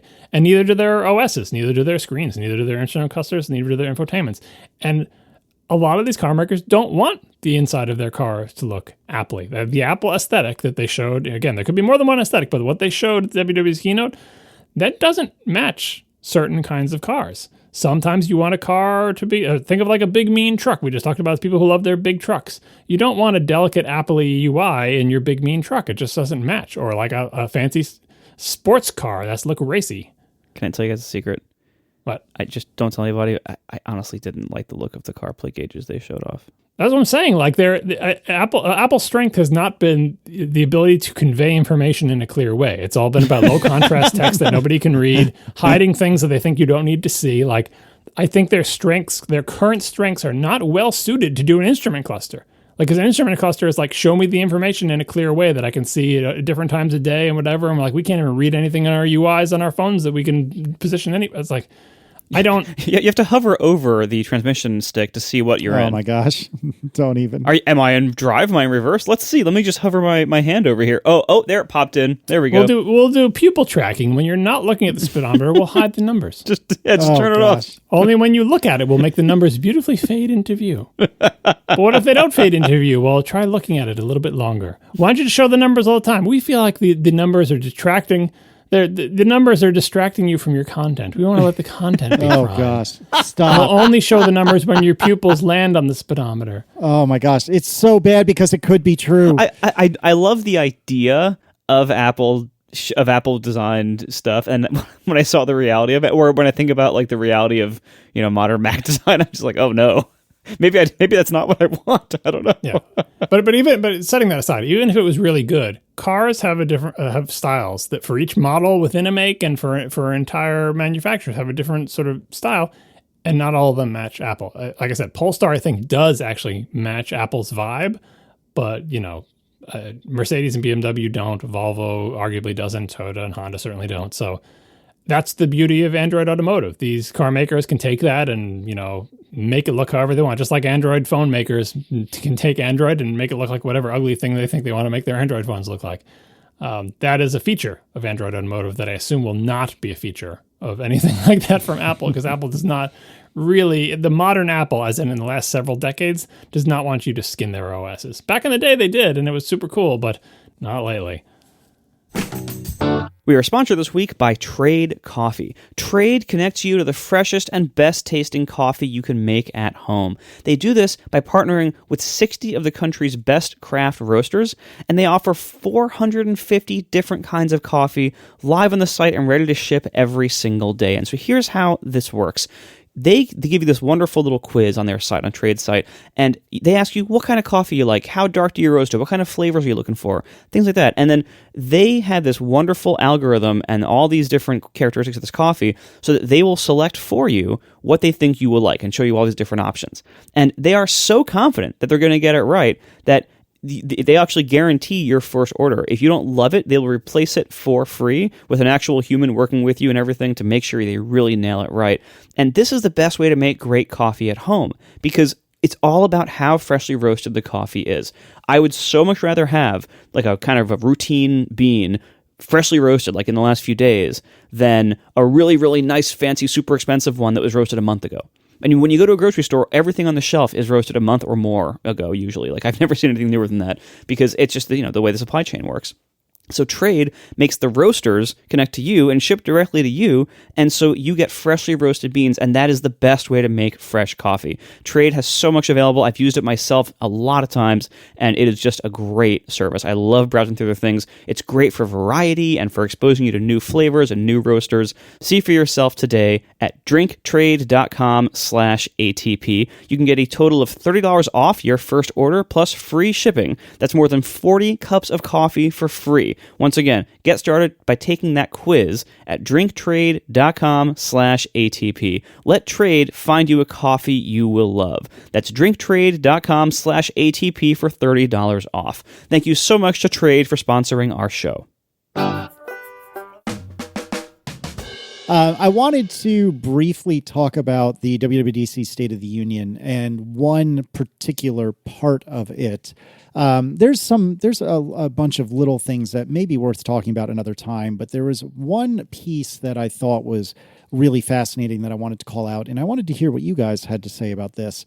Early on in the presentation, if I'm not mistaken, so let me back up, I'm sorry, a half step. So the Platform State of the Union is like the nerd keynote, right? So the 1 o'clock in the afternoon Eastern time keynote is for everyone. It's for nerds, it's for non-nerds. But the Platform State of the Union, which is typically in the afternoon of the first day of WWDC, that is the nerds keynote, where they talk about code, where they talk about nerdy things. And one of the first things that they spoke about, so Susan Prescott was the MC. She did a brief thing about Xcode Cloud, and then they brought up Josh. I can never remember if it's Schaefer or Schaffer, and I apologize, but Josh S. came out and said a couple of interesting things. But one of the things he said was he stood in front of a big white screen that on that screen said Objective-C, AppKit, UIKit, and Interface Builder. These are all the technologies that you use to write iOS or macOS apps up until SwiftUI existed. And he stood in front of the screen and he said, and I don't have the exact verbatim quote in front of me, but he said in so many words, these are all legacy. They will exist for a long time, but this is not the way forward. The way forward is Swift and SwiftUI. And then following that, it was Ben Cohen who did a feature on Swift specifically, and Ben, and I believe this is a verbatim quote, said, Swift is absolutely the best language to build apps across our devices. And then they leaned into SwiftUI as well, heavily throughout the rest of the presentation. And I thought this was interesting because one of the things that all of us griped, not only the three of us on the show, but all of us as developers griped about after last year and maybe even a couple of years prior, but especially after last year, was, what is the way forward, Apple? Like, if I'm developing a new macOS app today, am I doing that with AppKit? Am I doing it with Catalyst, which is basically UIKit on macOS? Am I doing it with SwiftUI? What is the right answer? And it seems extremely clear that Josh and Ben and the rest of the team at Apple are saying the right answer is Swift and SwiftUI wherever you can, and then fall back to these other things if you can't use Swift and SwiftUI. And on the one side, I deeply appreciate that they have put a line in the sand or a flag in the dirt or whatever analogy you want to use, and they've said, this is the way. That being said, they're right. They're having SwiftUI write a bunch of checks that I'm not sure SwiftUI can cash, and I don't know. I'm a little concerned. Marco, let me start with you since you are the most developer on Apple platforms of the three of us. What do you think about this? And if you wouldn't mind starting by just very, very briefly reminding us, what is your Swift and SwiftUI journey as of today? As of today, I am writing as much new code as I can in Swift. I'm not going back and rewriting working Objective-C code in Swift. However, I'm making grand plans in my head that I may never actually achieve of larger moves like that. So that's Swift. SwiftUI, I use 100% on the Watch app because, again, the alternative was garbage. In the iPhone app, I'm using very little SwiftUI so far. And there are various reasons for that, but very little of it so far. I have done other little toy apps, like little utilities I've made for myself. I've done those in SwiftUI, so I've used a little bit more there, but not a ton. So I think with this, we have to separate a few different things. So first of all, Objective-C versus Swift as the language we are using. That is very clear. Swift is very mature now. That is the way forward. It has been the way forward for quite some time now. So the language you should be using for almost all code in your app, as long as you can, is Swift. Especially if you're writing new code, it's a no-brainer. Use Swift. That's simple. That is well supported, and that's a totally reasonable stance for them to take. And they've been taking it for many years now. And so that I think, set that aside. Okay, Objective-C, as much as I love Objective-C, and I still write some of it, in parts of my app that use it. Swift is the way forward, and that's a done deal. That fight is over. We've moved on. Okay. So then the question becomes, which UI framework are you using? SwiftUI or are you using UIKit or AppKit? That's a much more difficult question to answer. That's really what we're talking about here. It's not about the language; it's about the framework and what you can do in the framework, and what's hard and what's easy, and what's buggy and what's mature. SwiftUI, in releases before 16 and Mac OS Ventura, because I don't have any experience with the new ones yet in that way, but SwiftUI before this beta cycle has been very interesting, very bumpy of a ride. It has a lot of value when you're on the happy path, as we talked about before, and when you hit a wall, you hit it hard, and it's often so frustrating that you have to basically go back and rewrite the whole thing in UIKit, or do ridiculous levels of hacks in order to work around some limitation of SwiftUI.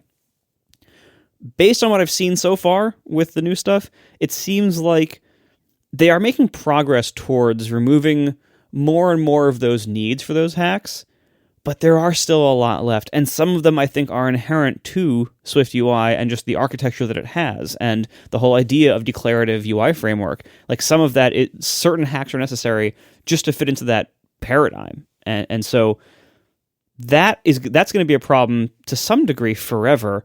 And so the question is, when will we hit a point where, or have we already hit a point where we can mostly use SwiftUI and not have to dip out of it very often and not have to hack around problems or limitations in it very often, to the point where we can say, all right, this is just what we're using by default, and most of the time we'll be fine doing this.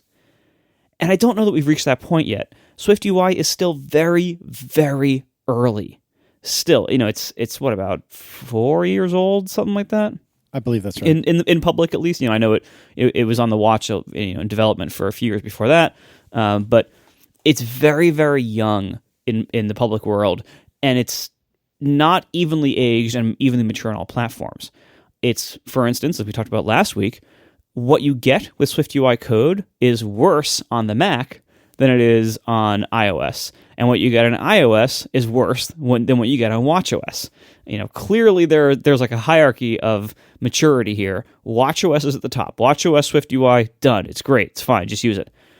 iOS SwiftUI, well, it's okay most of the time, but you start hitting problems in certain edge cases, or certain specialized needs, or certain customizability that's not possible, or performance problems with certain types of collections or certain types of structures. So there's issues like that. And then you go to the Mac, and it's even more of those. Like, well, you have more problems, more bugs, more limitations, more subpar implementations or subpar behaviors or looks. And so I think this is a very optimistic slide for Apple to say, this is the way forward. This is the best way to build apps today, because it might be the best way to build, their demo apps, the ice cream stand or whatever, their demo WWDC session kind of apps. It might be good for that, but it still seems to hit a lot of need for hacks and walls and problems when it hits the real world. And it especially has a lot of those problems when you're interacting with legacy code bases or the Mac. And so until they can really develop a lot of that, just with maturation over time, basically, I don't know if they can necessarily declare this. They're declaring this more as a wish than a reality. And they might make it a reality. I mean, I'm sure they intend to keep going down the path that will make it a reality. Whether they can achieve that is a different story. Whether they are able to give it the quality and attention it needs in areas like the Mac, where it's not quite like the number one priority, that remains to be seen. Right now, if I were writing a brand new app today, I would absolutely no doubt try to do it this way. And wherever I run into problems, rather than trying to dump SwiftUI and go back to UIKit or AppKit, I would attempt to do the various mechanisms where you can drop out of SwiftUI and use AppKit or UIKit wrapped in a SwiftUI view for certain parts of your view hierarchies or whatever like that. So I would totally do this if writing new today. And in fact, I am very tempted to try to rewrite large parts of my app UI this way, because I think being on the happy path here is going to make certain things easier in the future. Already my app is a huge pile of burdensome technical debt because my app is a huge pile of Objective-C UIKit code that has some Swift here and there, but is mostly still old Objective-C UIKit code, because there is so much UI in a podcast app, you have no idea. You think a podcast app is 3 screens. I'm telling you, it's so much more than that. There is so much UI in a podcast app. And so I'm feeling a great burden of all this legacy code, and I would love to move towards the ideal of SwiftUI, which is wow, I can probably collapse a lot of this code that is thousands of lines of Objective-C for UIKit into hundreds of lines of SwiftUI instead. That is hopefully cleaner and easier to maintain and possibly avoid certain bug behaviors or certain inconsistent states and things like that. I would love to do that, and I'm going to probably start attempting to do that like later this summer to see like, hey, can I actually do this or not? Like kind of do like a feasibility study of just trying some things and see what happens. But the reality is I don't see any evidence yet that we're near that point where that actually is that easy. That it seems like we are going in that direction, but there are still so many walls and limitations and hurdles, and we'll see what happens. They are making progress. Every year, they add a bunch of stuff and fix a bunch of stuff and improve a bunch of stuff to SwiftUI, and so they are making progress, but these are big shoes to fill.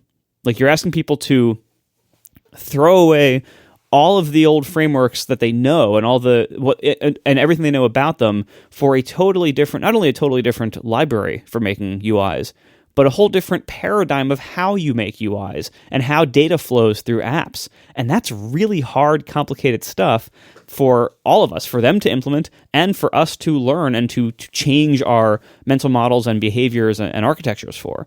That's a huge thing. And that's not going to happen in a few years. It's going to take a decade to really like move the industry over that way in a big way. And they have been smart about it in the sense that they have made these little escape hatches where you can do things in parts, and that's very, very smart. Because if that wasn't the case, this would be nowhere near where it is today, in terms of adoption and usefulness. But I still think this is optimistic because, again, also keep in mind that if you want to use SwiftUI with all of its new stuff, you want to use the navigation tree stuff, great, that solves your problems. I look forward to trying that. But I can only do it when my app requires iOS 16 or macOS Ventura, and so even then, it's like if you have a need to support even one or two OS versions back, this stuff, you can't quite use it yet. So you might not be able to use SwiftUI the way you want to, or you might have to have even more hacks. So again, like, this is a process. This takes a lot of time. We are not that far along this process yet. In the grand scheme of things, SwiftUI is not mature yet. You can't use it for everything yet. You shouldn't use it for everything yet. And for Apple to say you should use it for everything, or you should probably use it for everything, I think is still optimistic. But I think we're getting there. To give a brief review of a capsule summary of when we talked about this in the past, the analogy we used then was like the macOS 10 when it first came out. macOS 10 was based on the Next Step OS, but it had a bunch of Apple classic Mac APIs thrown on top. And you had two groups of developers and two groups of apps meeting there. There was all the Next Step apps that were ported to macOS 10, and they used what came to be known as the Cocoa API. It's AppKit and all that stuff, and Objective-C, this weird language. And there were all the classic Mac applications that ported to macOS 10's Carbon API, which was like a cleaned up version of the classic Mac API. And for many, many years in the early days of macOS 10, Apple supported both Carbon and Cocoa. They had to support Carbon because the Next Step-based OS they tried to put out before that, based on Rhapsody, was a non-starter because basically Microsoft and Adobe said, yeah, we're not rewriting our apps in Objective-C. I don't know what you're talking about. So you either let us run our existing apps pretty easily on your new OS, or it's not going anywhere. So that's why macOS 10 exists, and that's why Carbon exists, because they had to make an OS so that essentially Adobe and Microsoft could port their important applications with the minimum of fuss. And all those applications use the classic macOS API, not the Next Step API, right? So you had Carbon and Cocoa. And you had to keep Carbon around because all your important apps were in it. And then there was these weird little developers writing things in Cocoa with this weird language, Objective-C. And those two frameworks existed together for a long time. And Apple would do WWDC presentations, and they would add a new control, and it would come to Cocoa first, and then Carbon would get it later. Or they'd add a new API, and it would only be in Carbon, and it would come to Cocoa later. And Cocoa, people were writing AppKit apps with Cocoa, and they would be annoyed that they had to drop down into Carbon to do something, and vice versa. And then there was the years where the Apple would say, and we're bringing this feature to both Carbon and Cocoa at the same time, and the crowd would go wild. And they'd be like, yeah, we don't like we don't like the fighting. We don't like it when the other API gets it sooner, because the Next people had big Objective-C code bases, and the classic Mac people had even bigger legacy code bases for their giant applications like Photoshop and Office, right? And there was some cross-pollination happening there. But at no point in these early years of macOS 10 did Apple say, by the way, just so you know, Objective-C and AppKit That's the future. And yeah, we had to do Carbon because we kind of need Photoshop and Microsoft Office. But even though those people say they're not going to ever rewrite their apps using AppKit, don't worry about it. If we're successful in 10 years, they won't be using Carbon anymore. But if they had said that, people would have been like, are you kidding me? No one's going to rewrite Photoshop in Objective-C or to use AppKit or Office in Objective-C, or like, that's not going to happen, right? So you better keep Carbon around forever. But it turns out through confluence events. One, Apple was extremely successful. Starting around 2001, fast forward to today, I'd say Apple's done pretty well for itself. It's been successful with its various platforms. Two, the phone came out based entirely on an Objective-C based API that looks a lot like AppKit called UIKit.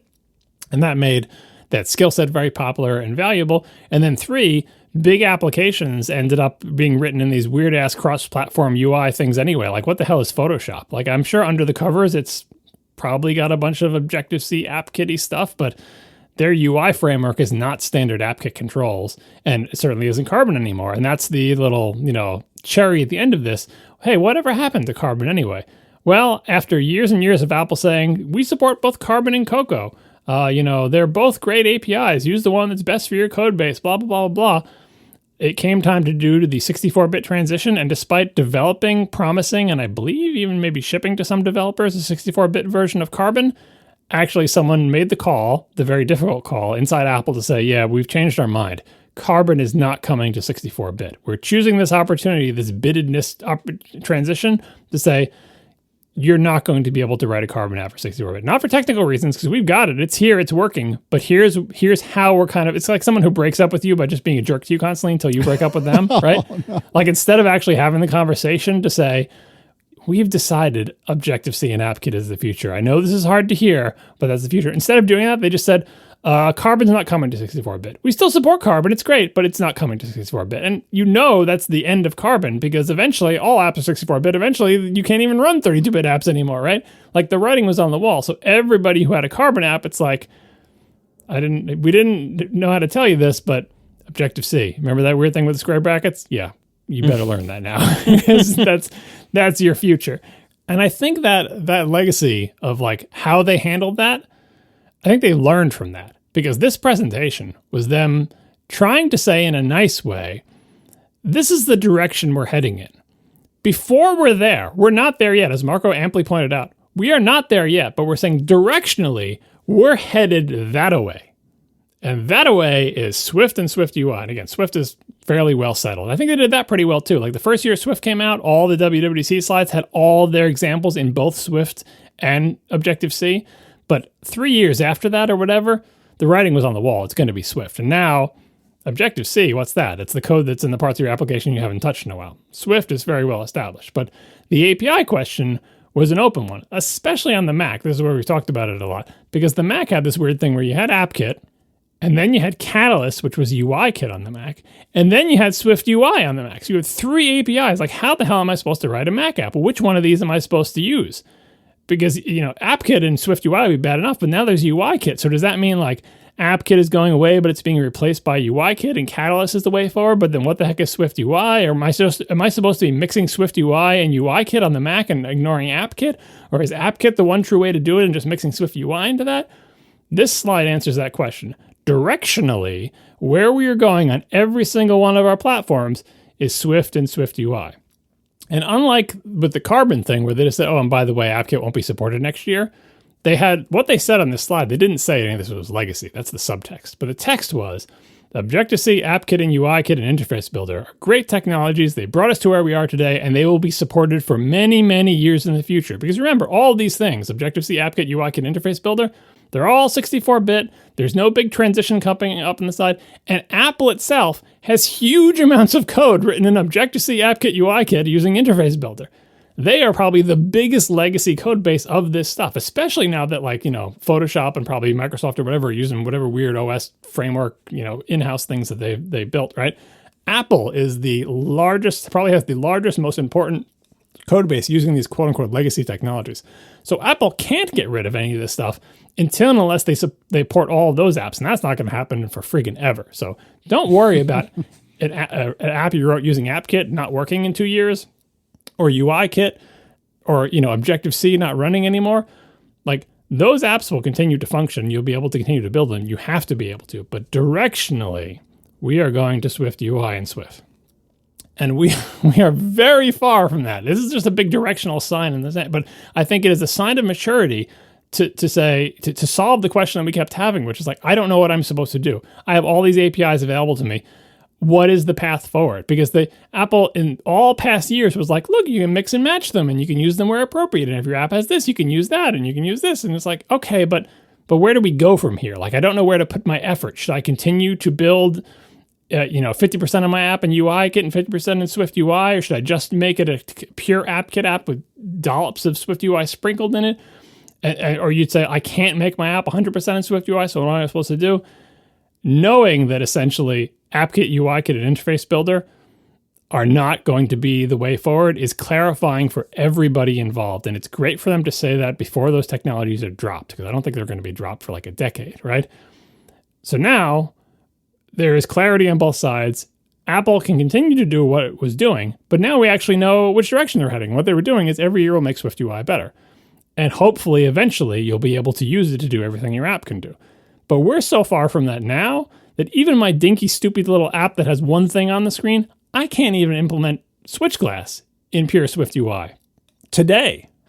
And I thought, like, I started messing with it again. I'm like, maybe I can, let's see if I can add some more SwiftUI to this. And then one of the first things I saw in like one of the WWDC Lounge channels, it was a SwiftUI channel, someone asked a question.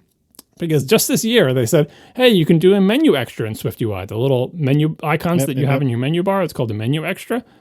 You can now do them using SwiftUI. Previously, you couldn't. You had to use the AppKit APIs to do that, or the Catalyst APIs, or whatever. But now you can do it in SwiftUI. So someone was messing with this, and they asked a question in the WWDC Lounge, hey, can I have something different happen when I option click the menu bar icon? And they said, no, that feature doesn't exist yet.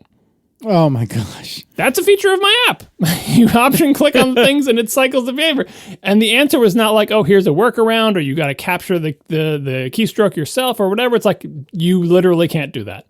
And that's the nature of declarative UI. If you don't have a way to declare that's the thing you want, there is no, I'm just going to drop down to AppKit and then catch the mouse events and look at the modifier keys, which is essentially how I do it, right? But there, once you've dropped down to that level, you're not in SwiftUI anymore. You're in AppKit. Where is all that stuff? That's in AppKit, right? That's before we get into all the other things we talked about. And Marco mentioned like having to bump the OS version. So I'm in the midst of adding a major feature in my dinky app that has no features. But anyway, a pretty big feature to my app. Already, to add this feature to my app, I've had to bump the minimum OS requirement from like 10.15 to 12. I'm not going to release this one until 13 is out because I don't want to require the latest OS for my stupid thing. And it kind of annoys me that I can't have both of them out at the same time where I continue to bug patch the old version and do the new one or whatever. But this dinky app that has no features, I have to bump, it's a SwiftUI feature, I have to bump the minimum OS version to 12. When I was adding features, like, oh, I'm going to have to bump it up. Oh, now I have to bump it up to 11. And now I have to bump it up to 12. I'm hoping I never have to bump it up to 13. But I'm just like saying, what more can I implement in SwiftUI in my dinky little app, right?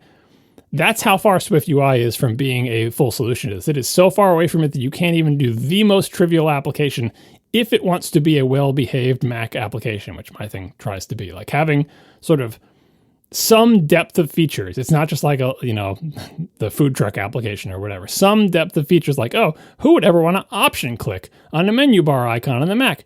Apple's own menu bar icons in the Mac let you option click and do stuff. It's not an obscure feature. Good Mac apps do stuff like that. And it's like, oh, no, sorry, there's literally no way to do that.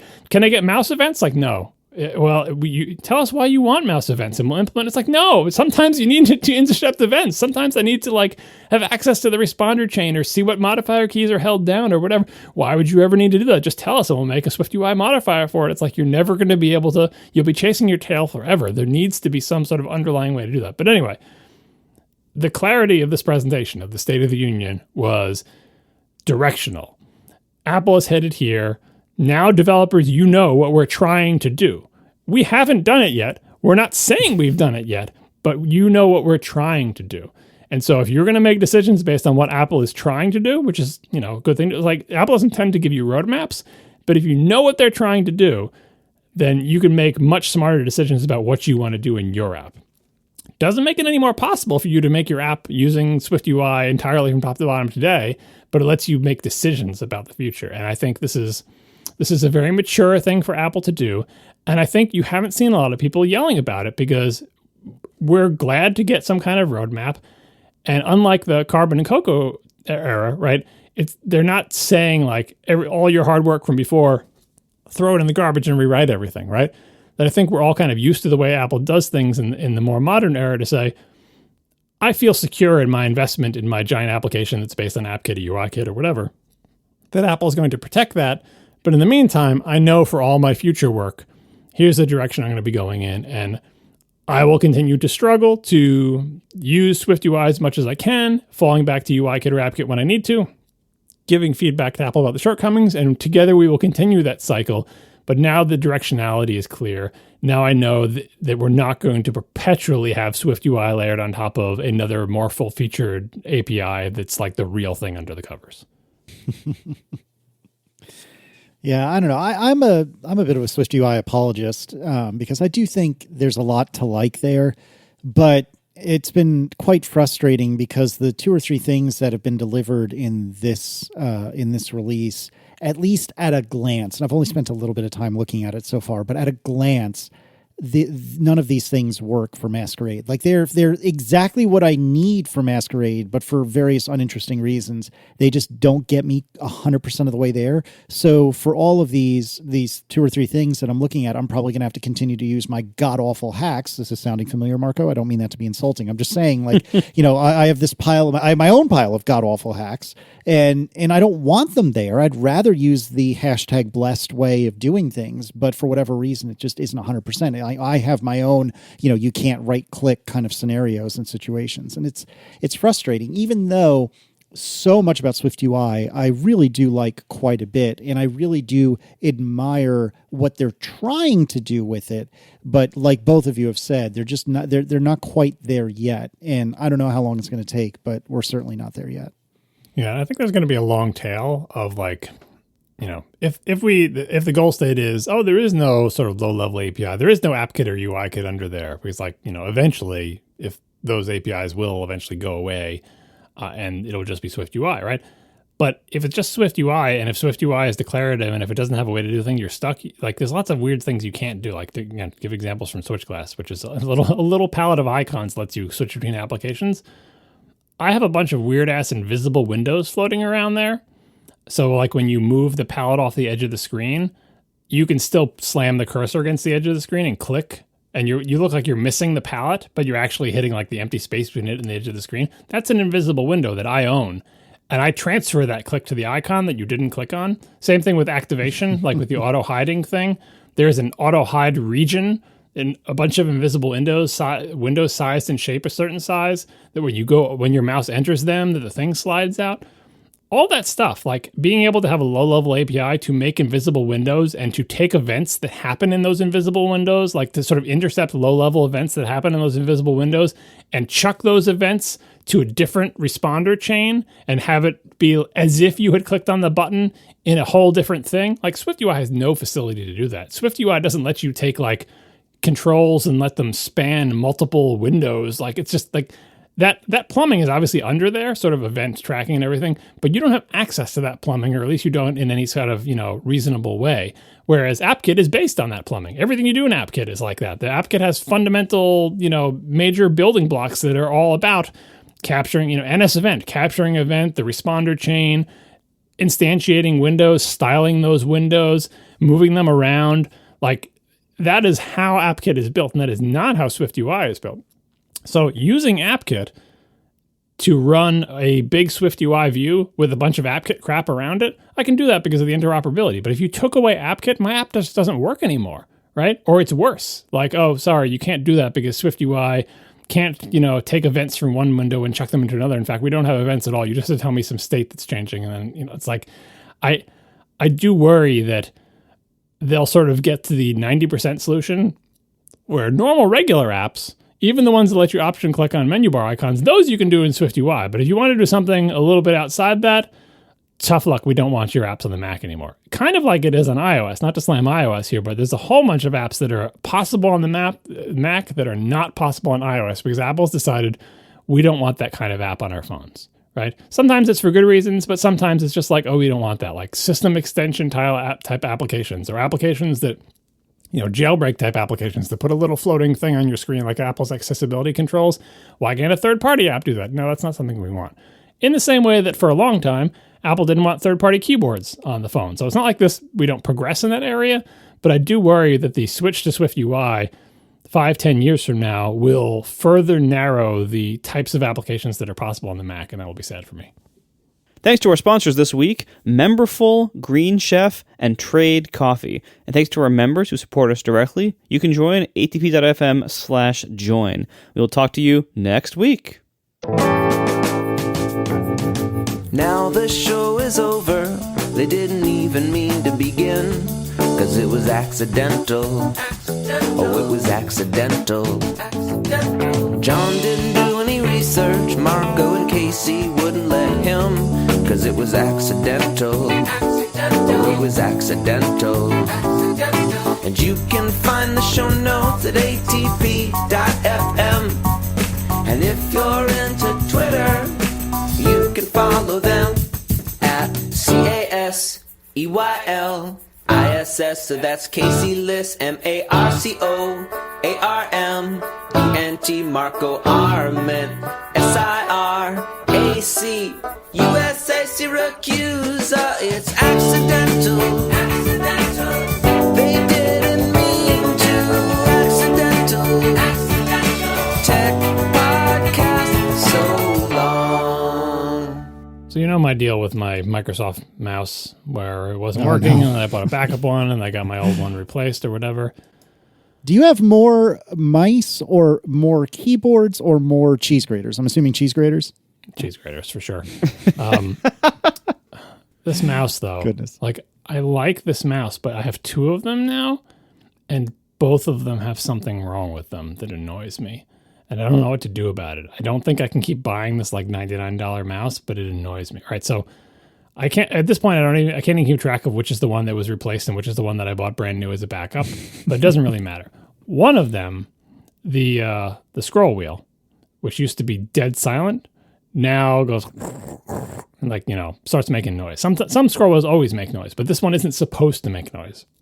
One of the things I liked about it was very smooth and very quiet, and now it makes noise. So that's one mouse's problem. And, it's like, all right, well, why don't you just use the other one? The other mouse, boy, it does this thing. Here, I'll put a link in the chat. This is obviously massively amplified for you to get this noise, but it is the weirdest thing ever. And I think this is the brand new one, but I can't be entirely sure. So play that and you can listen to it.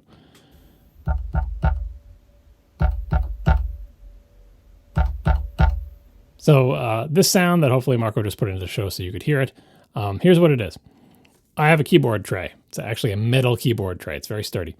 And the mouse is on the right side of the keyboard tray on a mouse pad, right? When I type on the keyboard, or when I tap my fingers on the keyboard tray, but obviously the way I encounter it is when I type on the keyboard, every time I hit a keystroke, yes, there is the sound of the keystroke. Thump, my finger hitting the keyboard, right? The keyboard that came with my Mac Pro, right? But also, something inside my mouse rattles. So the audio you heard, that low frequency thump, that is my finger pressing on the keyboard tray. That's the low frequency. Every other frequency you hear, that high-pitched rattle thing, that's coming from my mouse. With every single keystroke, that mouse makes like a death rattle. And it's driving me up a wall. It's like having key clicks on your phone, right? So these are my choices. Noisy scroll wheel, so every time I scroll, it's... Or every time I type, something inside the mouse rattles. And I spent so long trying to figure out what the deal with this thing was. Here's what I finally tracked it down to, which doesn't really help me much. I can eliminate the sound by unplugging that mouse from the USB cable. So it's not like a physical rattle. It is, but I think it's a physical rattle having to do with the connector. You know what I mean? The connector is loose or something. Oh my God. So if I unplug it from the USB cable, no noise. But I need it to be plugged into the USB cable. One, because I want a wired mouse. And two, because the Bluetooth in these things is terrible. And it's incredibly jumpy. And the Bluetooth, my Mac is too far away from or whatever. So I need it to be plugged in. I can't, it's not an optional thing. That's one of the reasons I like this mouse is it has a nice cord and a tiny little connector and everything. Like, it's a wired mouse. I have a desktop computer. It's a wired mouse. No interference, perfect responsiveness, wired mouse. Great. But it makes that terrible noise. So I keep swapping back and forth. I'm like, which noise is annoying me more? And now I don't know what to do because this is the mouse that I like after trying tons and tons of different mice. I don't want to buy a third one. What's going to be wrong with the third one? I did look up YouTube videos of how to crack these things open. Because I'm like, if something's rattling there, I'll find it. I'll shove a piece of gum in there or whatever. I'll find the rattle and I'll fix it. But like, it's a bunch of plastic clips. It doesn't look like it's easy to open. I haven't gotten to the point where I've torn the thing open, but I'm getting real close. So I just wanted to update everybody. The mouse situation is pretty grim over here. 2 mice, both of which make annoying noises, and I don't know what to do. I'm so sorry, John. That is very sad. If you'll permit me, I'd like to do a brief public service announcement that is going to be slightly relevant for people who do not live in Verizon land, but is mostly for people who live in the United States, particularly people who can have Verizon Fios, which I know is a vanishingly small amount of people. I was on so I went to AT&T from Verizon when the iPhone, not when it first came out, but when the 3GS was new. We ported our numbers, which at the time was a very odd thing to do in America. Like, it was just starting to become popular. And we ported our numbers from Verizon to AT&T so I could get an iPhone, and Aaron had some sort of ridiculous phone and then quickly got an iPhone thereafter. And that was in like 2008 or thereabouts. And we've been on AT&T for years and years and years ever since. We were on a grandfathered plan where we still had metered data, so we had a limit to how much data we could use in a month. But it rolled over from month to month, like minutes used to do back in the day. With how much time you spent on the phone, you would get like 100 minutes or whatever, and then if you didn't use them all, maybe your minutes would roll over. Well, our data rolled over. However, because it was a grandfathered plan, they refused to give us 5G access. Then, out of the blue. And supposedly they told us this was coming, although I don't think they did. Out of the blue, they raised our prices by $12 a month, basically as a stick to get us off of the grandfathered old plans and get us on their new fancy unlimited plans. Cool. And I'd already been contemplating switching back to Verizon for a couple of reasons. First of all, I'd like 5G access. Second of all, I'd like that super sweet millimeter wave or whatever it's called, super high speed access, which we'll talk about a little bit more and will be interesting for those of you who don't live in America. And I really thought I could save money. And so I'd been getting physical mailings over the last few months that, hey, you're a Fios customer. This is Verizon's internet service and cable service. You're a Fios customer. If you jump your cellular to Verizon Wireless, you can legitimately save $30 a month if you bring your cell phone stuff over to Fios. Like, it's $20. I think it's $10 or $20 by default if you have a gigabit internet, which I do. And then there's like a bonus right now of an additional $20 a month. So I am saving, and then I just received my first Fios bill since this happened. I'm saving $40 a month by having Verizon Wireless and Verizon Fios, which is super cool. The other interesting thing is some of their packages that they have now include Disney Plus, which I was paying for separately for like $8 a month or whatever it is. And what they don't really make clear on the website is that you can mix and match their different unlimited plans.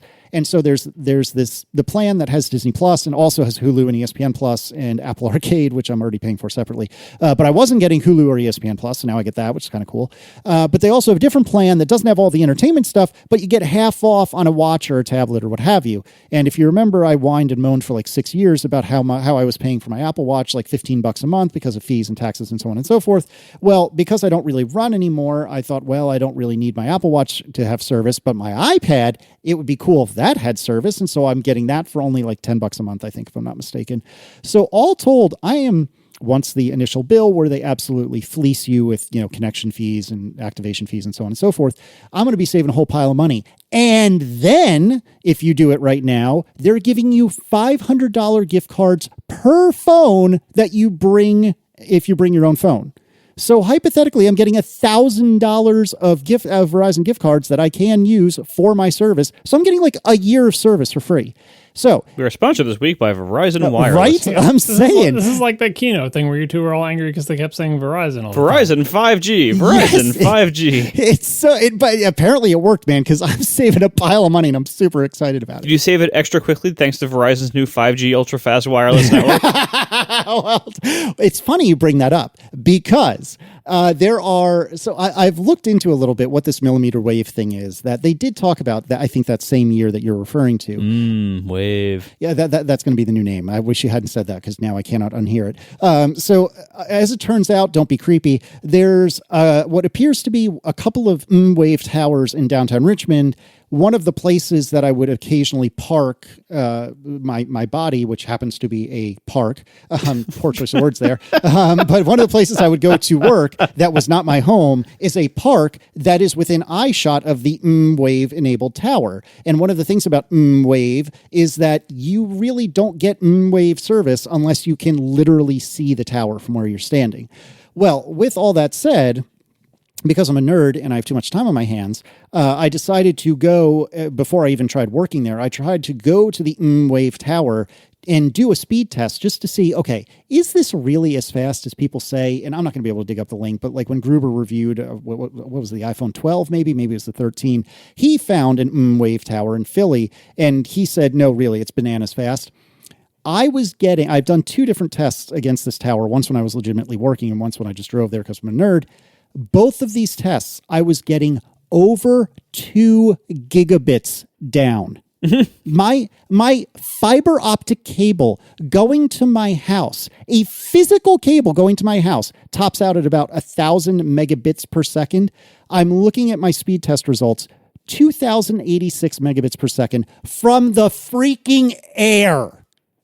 How amazing is that? Like, that is bananas. If I really want to download something, leaving aside like the fact that there is eventually a cap on how much data I get, despite it being called unlimited, I could probably do that faster through my telephone in a park outside of Richmond than I could at my house with a gigabit Fios connection. Like, how bananas is that? And by the way, the upstream is 200 megabits per second. But nevertheless, how bananas is that? That is so freaking cool. Now, granted, there are about 3 spaces in the greater Richmond area where this works. But if you're willing to drive to one of those 3 spaces, I just think that is freaking amazing. That being said, despite all that, they limit you to 720p streaming because reasons.